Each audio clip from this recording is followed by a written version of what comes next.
আজ শিক্ষক দিবস। কী হবে ইংরেজিটি? Today is teachers day. Good afternoon to all. আশা করি প্রত্যেকে ভালো আছেন। আজও বেশ কয়েকটি সেন্টেন্স নিয়ে আলোচনা করব। আশা করি এগুলো আপনাদের জন্য অবশ্যই হেল্পফুল হবে। তাহলে চলুন ভিডিওটি শুরু করা যাক।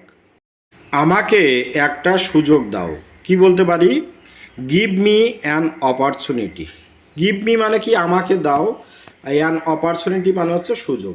ওই জন্য লিখেছি, ফুল সেন্টেন্সটি লিখেছি, গিভ মি অ্যান অপরচুনিটি। ওকে। এটা একটা বিষাক্ত পিঁপড়ে। কি লেখা যায় বা কি বলতে পারি আমরা? It is a poisonous ant. দেখুন এখানে পয়জানাস মানে হচ্ছে বিষাক্ত, আর অ্যান্ট মানে পিঁপড়ে, আমরা সবাই জানি। ওই জন্য লিখেছি ইট ইজ আ পয়জানাস অ্যান্ট। ওকে। শম্ভুজি শিবাজির উত্তরাধিকারী ছিলেন। ওকে। কি লিখতে পারি বা কি বলতে পারি আমরা? শম্ভুজি ওয়াজ শিবাজিজ হেয়ার। ওকে। এখানে দেখুন হেয়ার মানে হচ্ছে উত্তরাধিকারী, মানে সম্পত্তির মালিক। ওকে। ওই জন্য লিখেছি শম্ভুজি ওয়াজ শিবাজিজ হেয়ার। রাইট। এটা একটা কমলা লেবু। কি বলা যায়? It is an orange. Okay. Orange মানে কমলা লেবু, আর যেহেতু একটাকে মিন করেছে ওই জন্য অরেঞ্জের আগে অ্যান বসেছে। ওকে। এই জন্য লিখেছি ইট ইজ অ্যান অরেঞ্জ।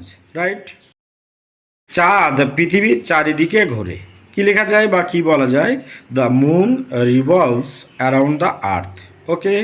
এখানে দেখুন রিভলভস মানে হচ্ছে ঘোরা, আর আর্থ মানে পৃথিবী, আর মুন মানে চাঁদ। ওই জন্য লিখেছি the moon revolves around the earth. ওকে।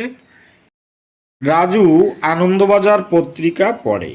কি লেখা যায় বা কি বলা যায়? Raju reads Anandabazar newspaper. Okay. এখানে দেখুন রিড মানে হচ্ছে পড়া, আনন্দবাজার যা বাংলা টার্ম বা ইংরেজি টার্ম একই হবে, আর নিউজ পেপার মানে হলো খবরের কাগজ। ওই জন্য লিখেছি Raju reads Anandabazar newspaper. ওকে।